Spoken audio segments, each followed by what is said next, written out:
Hello and welcome to another episode of Present Potential. I'm your host, Hassan, and I'm so glad and grateful for everyone who's tuning in every week to listen to our inspiring conversations with guests and also sometimes solo episodes.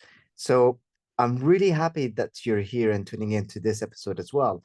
Um, the guest today is someone that I've met when I relocated to Cyprus. He was one of the first people to welcome me with arms wide open into the country and into the company that I was working with.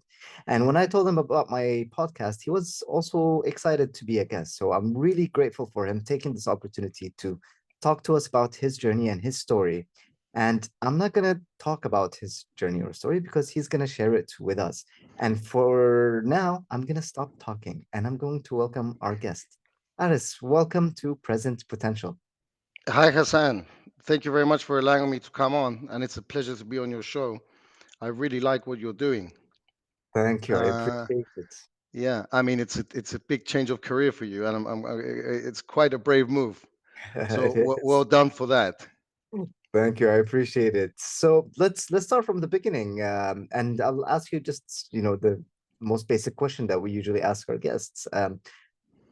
Who is Aris? How would you define Aris? How would you describe you? It's a tough question, Hassan. I mean, but if we want, we can go back, let's say before the UK side. So Aris was born in the UK in Southampton to Cypriot parents who left at the time, who started leaving at the time of the war, went to the UK for a better life. Um, so I grew up in Southampton. I went to school, etc., all that kind of stuff in Southampton. University in Bournemouth, which I didn't complete, which I'm not proud of, but I didn't complete it. Um, was involved in the fish and chip business at some point, in the restaurant business at some point, which were side projects of the family, completely different to anything that they studied. So, to give you an example, Dad is an electrician, but he decided at some point that he wanted to invest in a side business, which first of all was a Greek restaurant, and then it was a fish and chip business.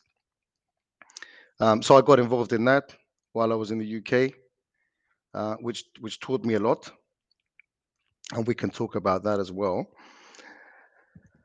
And then in 2011, I moved to Cyprus with no qualifications at the time.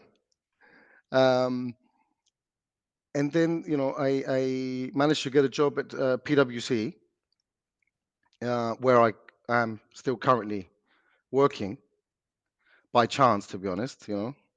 Um, and here we are, 13 years later. Oh wow. So from Southampton to Bournemouth, not completing your university degree, relocating to Cyprus, joining PwC with luck and chance that you mentioned. A lot to unpack there. And you also mentioned the Greek restaurant and fish and chips. I'd love to hear more about that. So, how was it growing up in Southampton, and how did you get involved with your dad's side hustle or side business or exploring a different avenue than what he was doing as an engineer? How was that experience? How did you get into that? Well, look, but life in Southampton was very, we had our families very close. So we used to live in a street. So it was Nan and Granddad, which was next door to our house. It was a um, our houses were basically next door, and then opposite was my auntie and uncle and my cousins. So we were quite close. So growing up there was very family orientated, let's say. Um, how I got involved in the fish and chip business and the restaurant business was, dad decided to invest in the business. So he was pushing us, the whole family, guys, you're 12, 13 years old now. You have to start working, you know, um, not slavery, but to start to learn how some business works. Um, and the restaurant business was because there was live music there, and we would all get dressed up in our traditional costumes. So he would get me up to dance because I've always loved to dance, and I've always loved to dance with him and with granddad and the whole family. So it was an event, let's say, every Friday and Saturday, live music. We used to smash plates, Oh, wow. yeah, that kind of thing. So it was nice.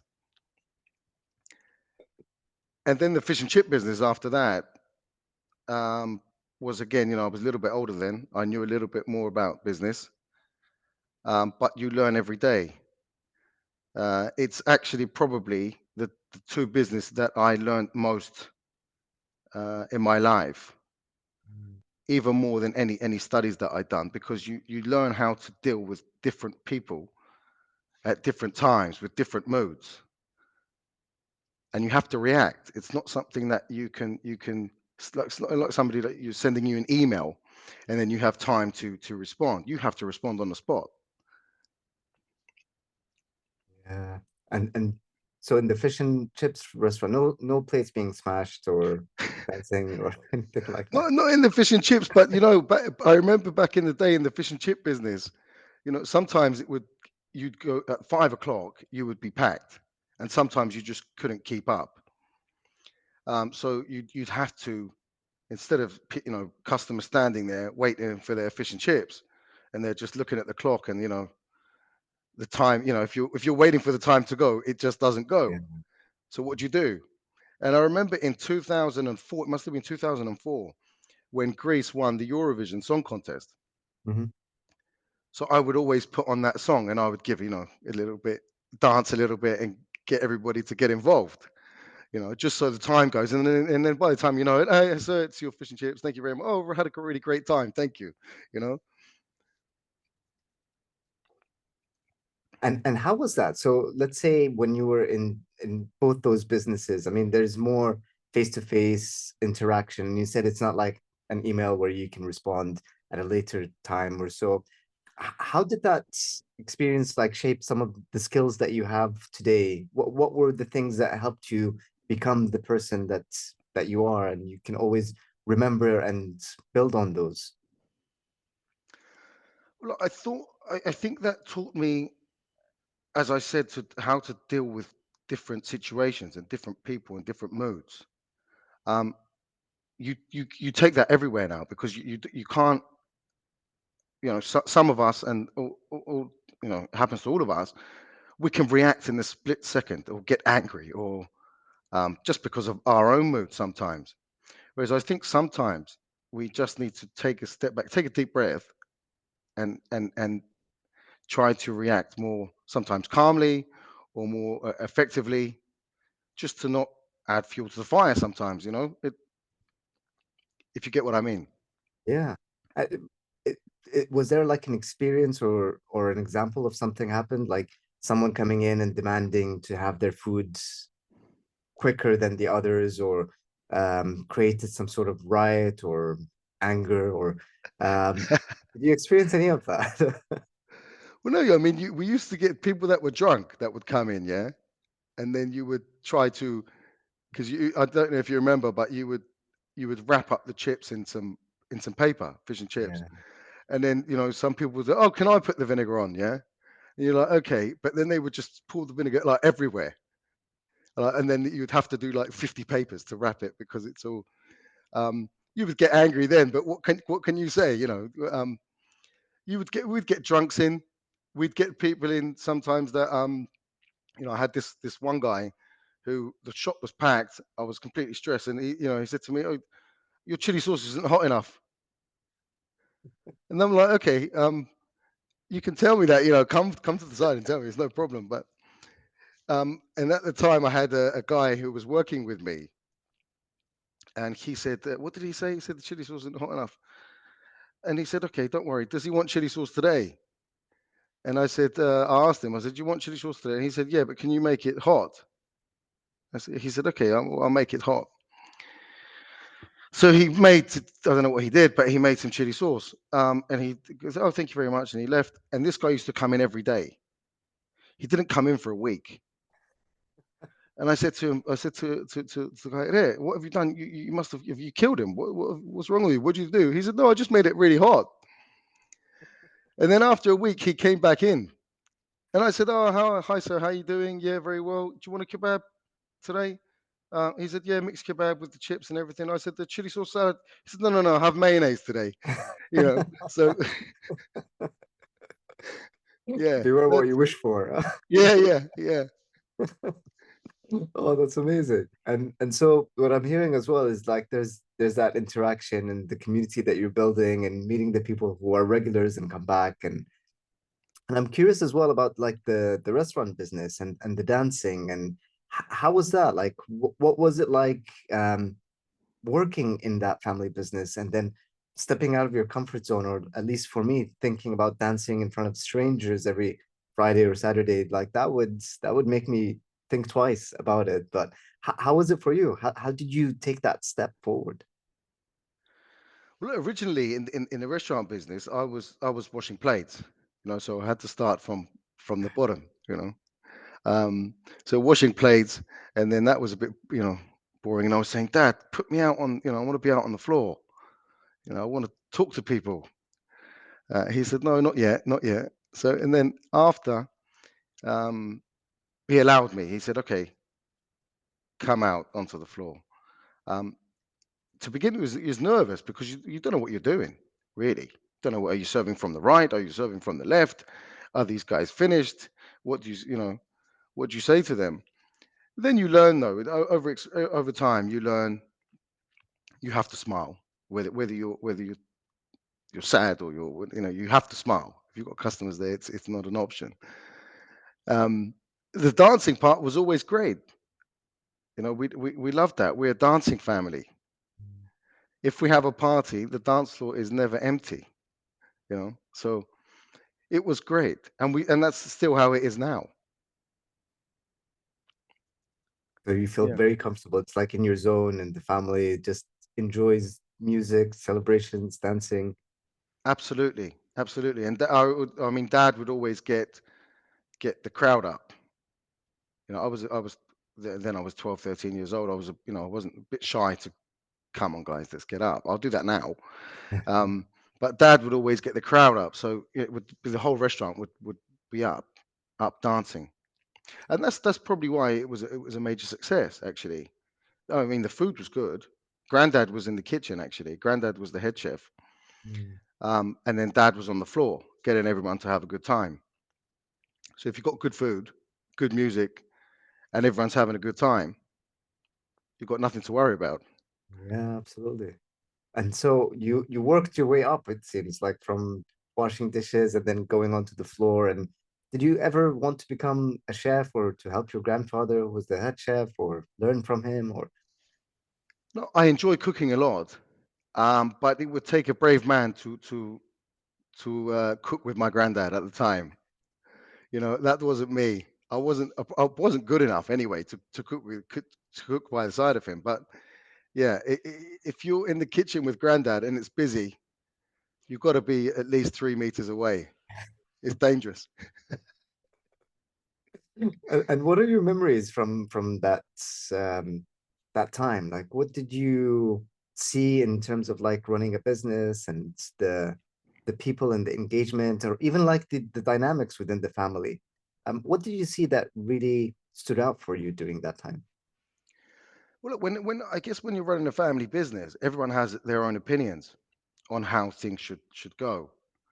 Um, whether it's the food, or it's the prices, it's the music. But I think the biggest thing there, and I think the biggest thing in any relationship actually, or business, is the word compromise.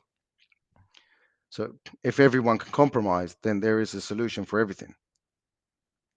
Yeah, So yeah, I think that's the bottom line. And to talk, keep talking about problems, yeah, because if you don't talk, then they just get bigger. It's like a balloon. If you blow yeah, up a balloon, at some point it will break. absolutely. So, and that compromise and just talking and expressing yourselves, and how did that um, work for you? Like as you went into the corporate world, what was it like when you had those experiences growing up, working in family business, dancing at a young age, and involving everyone, then fish and chips, dealing with those people, and then getting into the corporate environment? How do you use that compromise and speaking up and connecting with people in what you do as well? Yeah, I became very comfortable after a few years um, working that business, talking to people and being around people Mm. and introducing myself, um, and talking about if I had something inside me or I felt somebody wanted to say something, let's say, but they didn't have the confidence, then I feel very comfortable approaching them myself and saying, You know, if you, is there an issue? Come and talk to me, and we can resolve it."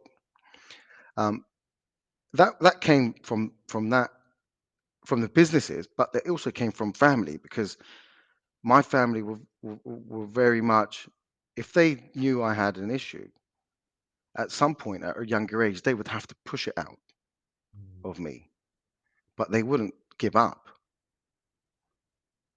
Yeah, so then that gave me also the confidence to speak up myself because Mhm. I realized that if you do not talk and you do not speak up and you have an issue that you feel sometimes you cannot resolve by yourself, then it's just going to become bigger and bigger. Yeah, And I think it's important for people to have that outlet of a friendship, or it's your parents or anyone you like, anyone you feel comfortable with talking with too. It's important. absolutely. I think like most of us don't talk enough or share what we're going through or challenges, and especially like men as well. There's this, I don't know, from what I've seen in my experience, like there's a stigma of when guys say there's something on my mind or something challenging me, and it's not really easy to speak up, but it's so important to do so, and finding the right people to express yourself as well, like what you shared.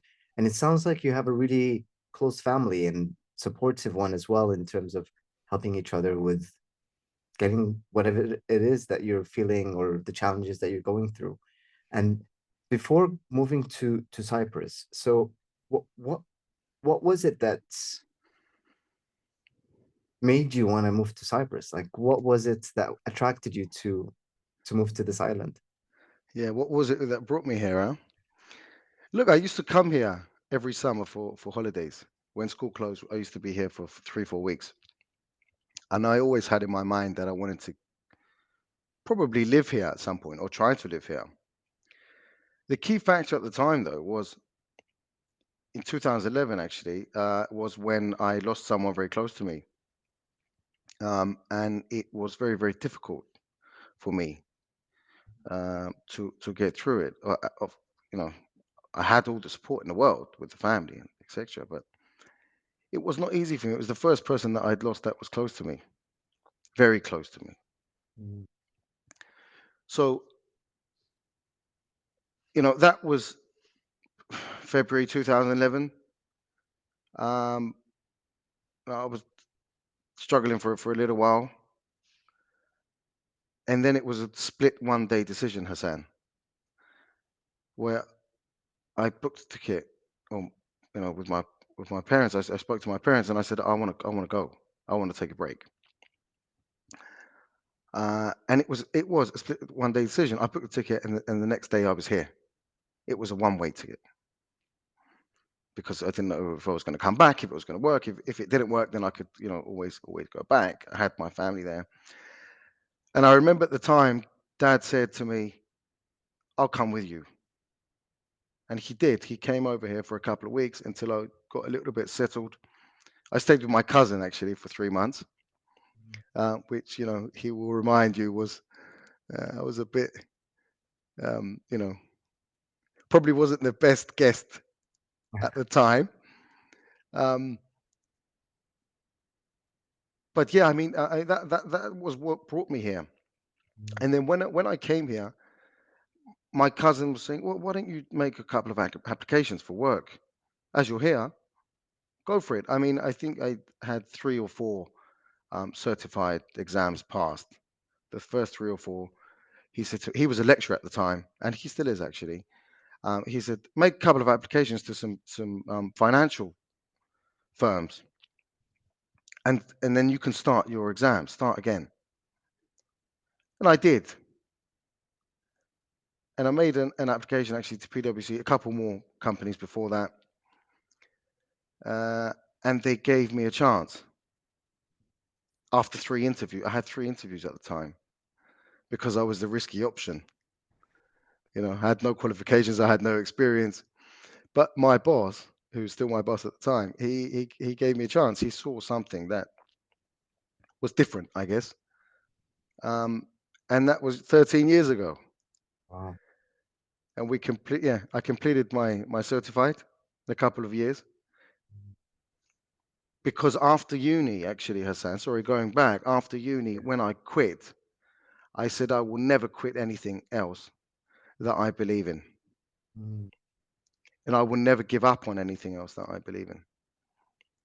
And I haven't touched wood um, up until now. So Yeah.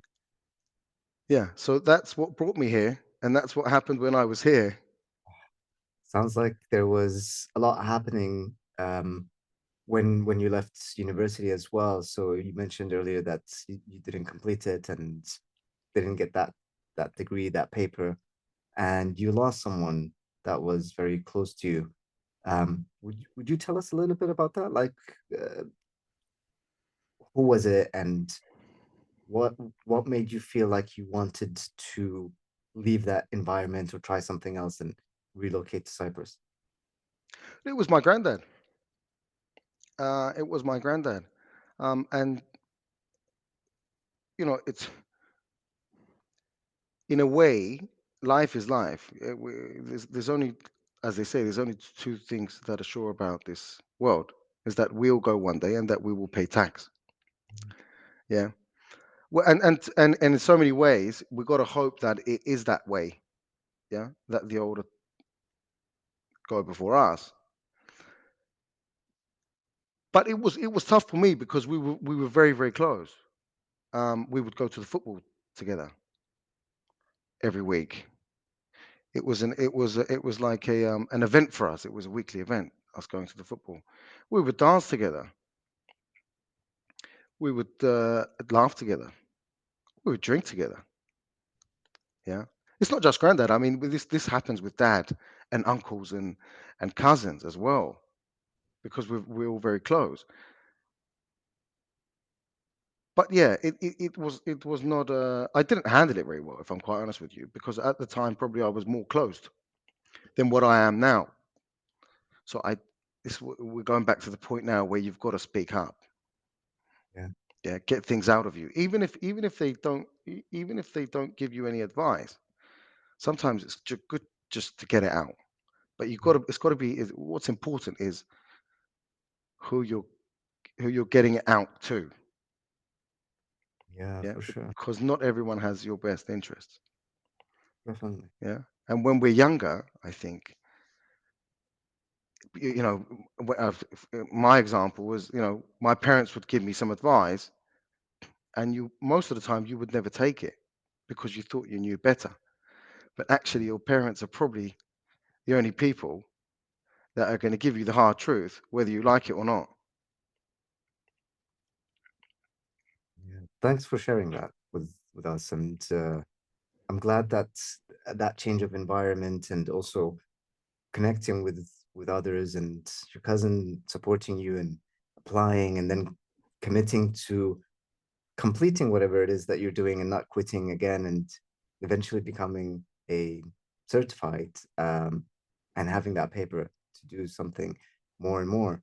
And then you joined PwC and you said that they took a chance and you're still there. And um, what are some of the hobbies or activities that you do that really bring out your personality or people really know what you do as well, not just on a day-to-day basis, but something extra that you bring to the team and people around you. No, in terms of outside of the work environment, I've always enjoyed organizing events. Mhm. So whether that be some parties or just family getting together, listening to some music. In actual fact, recently, last week actually, um, a few of us, five of the boys, and our marketing department at work organized a PwC World Cup, a six-a-side PwC World Cup. It happens every year, um, and we took it upon ourselves to organize it in Cyprus this year. So we had 600 people that came to Cyprus, to Ayanaba specifically, to play football. And these, people came from America, from Canada, from the Middle East, from 30 countries all in all. It was an experience, let's say, the organizational side. But because we had a fantastic team, five guys, I'd like to mention them actually, if you don't mind. I mean, Of course, yeah. in no particular order, it's Marios Theodoro, Rafael Stylianou, Yannis Koubis, and Kyriakos Herakleos, plus our marketing department. But and it was fantastic. We had very good synergy Mhm. in organizing it because there's so many different aspects here. 600 people. Where are they coming? How are they coming from the airport to the hotel? And how are they getting from the hotel to the pitches? What are they going to eat? What are we going to do on the days where there's no match days? What about the party? What about the ceremony? You know, what about people's diets? Yeah. Just a few points. What about our invoicing? What about our budgets? But we go back to the team thing. Because we had a good team, it was very, very enjoyable experience in the end, especially the party. And I'll show you some videos offline of the party. Actually, you can probably see them from the PwC Instagram. But um, it was an excellent experience. And actually, the closing part for me was the closing ceremony. We did it with one of the partners, and that was an experience because getting up on stage speaking to 600-700 people again, um, is sometimes not easy, but I actually felt quite comfortable, which was nice. It's probably because I had a couple of gin and tonics already, at the time, but which helps. Sounds like so much planning and like logistics and connecting with people and really thinking about everything. Like you mentioned, what are they going to eat, what they don't eat, what are they going to do when they're not playing, when they want to go somewhere. So there's just so much that went Yeah, into that. And I can only think about like people when they came to visit me, like when my family came, around like 10 of us were here or so. And that was like maximum type of planning that I've ever done when anyone comes to visit. So I can only imagine like the detail and the things that you've gone through and how really you brought everyone together. And I'm wondering like because you said it was comfortable as well to speak in front of everyone after the tournament and celebrating and really being part of this whole activity and experience together. I'm wondering whether like there was a big part of who you were when you were working in the restaurants business and fish and chips and going out of your way to dance in front of strangers and connect with people and really invite them and looking up to your dad and seeing him also inviting people to the dance floor. I'm wondering what what from that came to your own skills and experience to connect with those people. How did that shape you as well? yeah. I mean, the that business that time had a big influence on who I have become. Let's say being comfortable with people, being comfortable to talk to people, being comfortable um, discussing. with people, meeting people. Um, it had a massive influence on me, the business, but the family as well, because the family all like that. I mean, you can go to my house now, Hassan, without me telling them, and you can knock on the door and say, "Hi, I'm Aris' friend Hassan." And they will welcome you. They won't ask any questions. So family had a big influence on my life, as most families. Mm. Um, but yeah, that time of the restaurant business, the fish and chip business, the closeness of the family influenced and impacted everything that I bring with me today. So, mom, dad, I have great brother and sister, great brother-in-law now, next year, touch wood. Congratulations. Um, yeah, and great uncles and cousins. Yeah, just very proud. And I have a fantastic son as well. Amazing. Yeah, who's 9.5. He makes me so proud. It's that community, it's that connection that you have, the people that are around you and support you, and being there and being open and sharing your challenges and wins. And it's like what you shared as well when you told your parents that you want to move to Cyprus. Your dad said, "I'll come with you." It sounded like they weren't telling you what to do, but they were just there to support you, regardless of what's happening, and being Yes, exactly. But it's also, as you say, you're discussing wins. It's also good to discuss, the losses yeah, sometimes, or maybe we don't want to call it the losses because that's negative, but the experiences, let's say, yeah, it's always good to discuss those as well, because nobody keeps winning. yeah. Yeah. But if we have our experiences, then the next time we're always closer to the win, and it's important. That's amazing. Thanks for sharing. And was there anyone that you looked up to, or someone that you continue to look up to, or like a role model that's been a big part of your journey in your life, and someone that's always always there that you aspire to become like, or to speak to, or maybe not speak to if they're like I don't know, fictional characters or historical people, but really someone that you aspire to be like. Was there someone that you can think of that's been there? Look, I can take bits and pieces from different people in my life. You know, dad dad inspires me for sure, because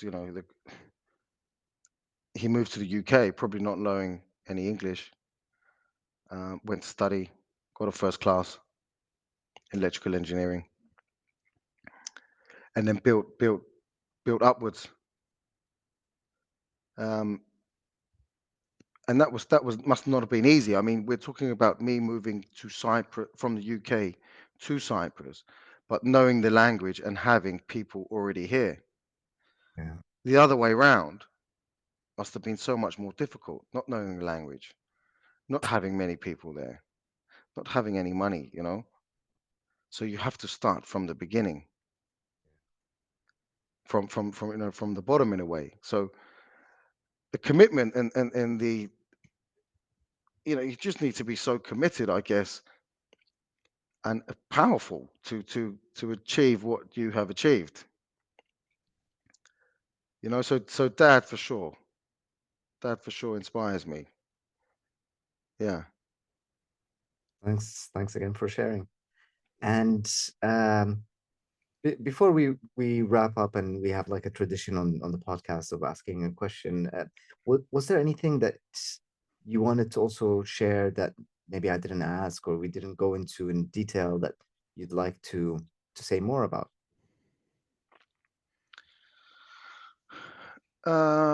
Look, I think we got to think about, look at everything that's going on in the world right now. um, with a different. I mean, I don't want to end on a negative, but with the different wars and this kind of thing, which are things that we can't control ourselves. But I think we need, as people, we need to focus on what we can control. Um, Look at positives. Every day we need to get up looking for positives. Positives in people, positives in us. It starts from us, yeah? We have to be positive to begin with. Um, and yeah, and really focus on things that we can control to make us better people, um, and happier people. And if there's somebody in the circle that needs something, then help them, talk to them. Yeah. We've got to be close to each other. Yeah. My phone, Hassan, is on loud even when I sleep. Yeah. Because anybody that needs me can call me at any time, and I will answer them. They could just say, Ari, I need you. I need to chat. Okay. What do you want to chat about? Let's do. I'll come, whatever time it is. Yeah. And I'm not saying that everyone should, keep your phones on now just in case, but I think the motto here is that we need to be aware, of people's change in maybe attitude or mood, because everybody carries their own cross, Yeah. but sometimes that cross might be a little bit heavier for some people at some time, so maybe we can give them a hand. So true. And that's something also that I've experienced. Like when I first joined, and on the first day, you were like, "Yeah, let's go, let's have a coffee and chat and catch up," and felt very welcome from the beginning. So have immense gratitude and uh, um, even like evidence to show that you are who you are and how you live your life in the way that you do. So really grateful to have crossed paths and to have someone who really showed me around in the work environment and also in Cyprus. It's not an easy place to be in, especially if you don't speak the language. So really grateful for that. And pleasure to Absolute, have absolute pleasure. crossed paths. And another thing is, don't be scared of change. Yeah, Don't be scared of change and giving chances. It's absolutely. better to have tried, given chances, rather than to think what if. Limit the what ifs. Go for it. What's the worst that can happen? Exactly. Great. And as we're ending, one of the questions that we ask everyone is, do you have some words of wisdom that you continuously reflect upon, especially when you go through any challenges, or some quotes that really stand out for you, that you can share with us? I think the one big one there was what I said is, focus on things that you can change. If you can't change it, then you're kind of filling your mind with stuff that you just can't change. Yeah, So if we want to get to our potential, let's say, and I guess this goes into present potential. Uh, Funnily enough, luckily enough, yeah. If our potential is at 100%, if we fill our time, our mind with things that we cannot control, then we will never. We are always further away from our potential. So yeah, I think we've got to focus on what makes us happy, what gives us energy. Yeah, yeah, what gives us energy in the morning to get up exactly. and fight for the day. And okay, that for me, it's my, it's for sure, it's my son. My son is um, the most important thing in the world to me. Um, so yeah, we've got to look at the things that make us happy Yeah, and focus on those, enhance them, and take chances. I guess take chances. Look at yourself. Huh? How long were you in the financial industry? Uh, Around like 15 years, a bit more. 15 years. Yeah. And then you decided that it wasn't for you, Yeah. I guess. Yeah. Yeah. And now you're a high performance coach and a podcaster. Huh? So Yeah, it's a big move, yeah, it is. but you look happier. Thanks. Yeah, it's been a journey, and I get to speak to amazing people and hear their stories, like what you've shared with us, and also like those words of wisdom of taking control of what you can control and taking chances. Really appreciate that, and thanks for coming on the podcast and sharing your story with us. Really grateful to hear it, and I'm sure that a lot of people will listen and resonate with what you've shared with us today. A pleasure, Hassan. Keep smiling. Thanks. Huh? One smile can affect somebody's day. Believe me. Absolutely. Thanks, Aris. Thank you very much. And thank you all for tuning in. Until the next time, make sure that you make the most of today because today is the most important day of your life.